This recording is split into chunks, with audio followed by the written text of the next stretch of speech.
Hello दोस्तों, कैसे हैं आप लोग। हमारी आज की कहानी का नाम है बंधन। यह क्या भाभी, फिर खुले मुंह घूम रही हो। घर में बड़े बूढ़े हैं, कुछ तो लिहाज करो। देवर रंजीत की तेज आवाज़ सुनकर रूबी सहम सी गई।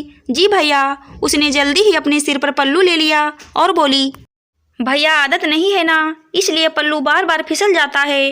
बाल भी सिल्की है ना, अगर पल्ला नहीं टिकता है तो अपने सिर पर कील ठोक लो। रंजीत ने गुस्से और व्यंग से कहा। रूबी स्तब्ध सी खड़ी रह गई। वह एक आधुनिक एवं स्वतंत्र विचारधारा वाले परिवार में पली बड़ी थी। उसने कभी अपने घर में ऐसा देखा ही नहीं था, पर फिर भी नई नई शादी होने के कारण वह सब रीति रिवाज निभाए जा रही थी।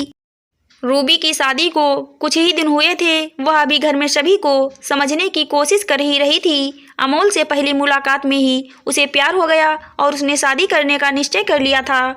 सास ससुर, दादी सास, दादा ससुर, ननदों और देवरों से भरा पूरा उसका ससुराल था।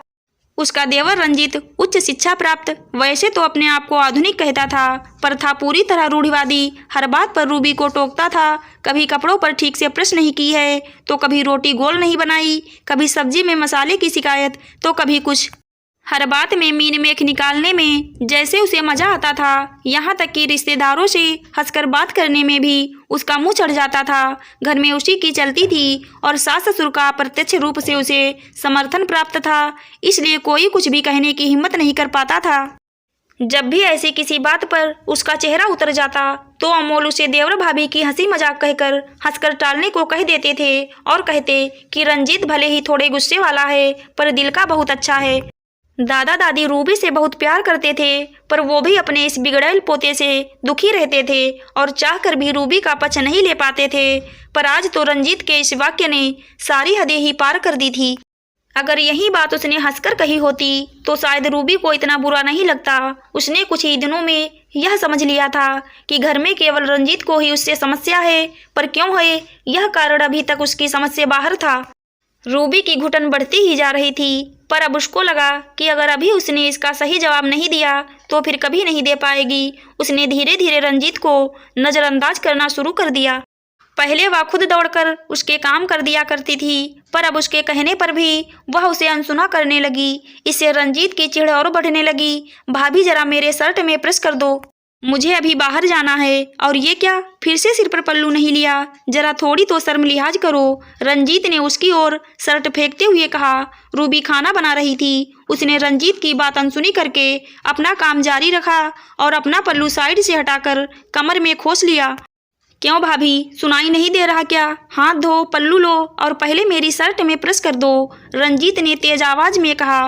रूबी ने उसकी बात पर ध्यान नहीं दिया और अपने काम में लगी रही। इतने में सासू माँ भी किचन में आ गईं। बहरी हो गई क्या? कब से कह रहा हूँ, सुनाई नहीं दे रहा तुम्हें? रंजीत गुस्से से चिल्लाया। यह क्या हो रहा है रंजीत, किस बात पर चिल्ला रहे हो और किस पर? घर में घुसते हुए अमोल ने सुन लिया और रंजीत को डांटा। आप मुझे क्या बोल रहे हो? भाभी को बोलो। मैं कब से एक शर्ट में प्रेस करने को बोल रहा हूँ, पर वह ध्यान ही नहीं दे रही हैं। कुछ जवाब भी नहीं दिया। रंजीत अभी भी गुस्से में था। क्यों तुम अपनी शर्ट में खुद नहीं प्रेस कर सकते हो?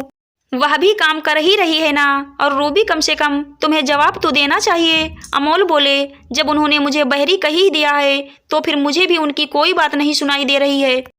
अगर वह मुझसे तमीज से बात नहीं कर सकते हैं तो फिर मैं क्यों सुनूं? बड़ों की इज्जत व्यवहार और संस्कार से होती है, पल्लू से नहीं। उनकी यह दादागिरी अब मुझ पर नहीं चलेगी। मैं आपकी पत्नी हूँ, उनकी नौकरानी नहीं, रूबी ने सधे स्वर में जवाब दिया। तो ऐसा कौन सा पहाड़ टूट पड़ा? बच्चा ही तो है, ऐसे ही मजाक में कह दिया। इसमें इतना बुरा मानने की कौन सी बात हो गई? सासू माँ ने रंजीत का पक्ष लेते हुए बीच में कहा। नहीं माँ, ये अब कोई बच्चा नहीं रहा और देखा जाए तो उम्र में रूबी से बड़ा ही है। मैं भी अभी तक इसके व्यवहार को देवर भाभी के हंसी मजाक के रूप में लेता रहा, पर दिन पर दिन इसका व्यवहार खराब होता ही जा रहा है। रंजीत, चलो माफ़ी मांगो रूबी से और आइंदा तमीज से बात करना। बड़ी भाभी है तुम्हारी, अमोल ने गुस्से से कहा।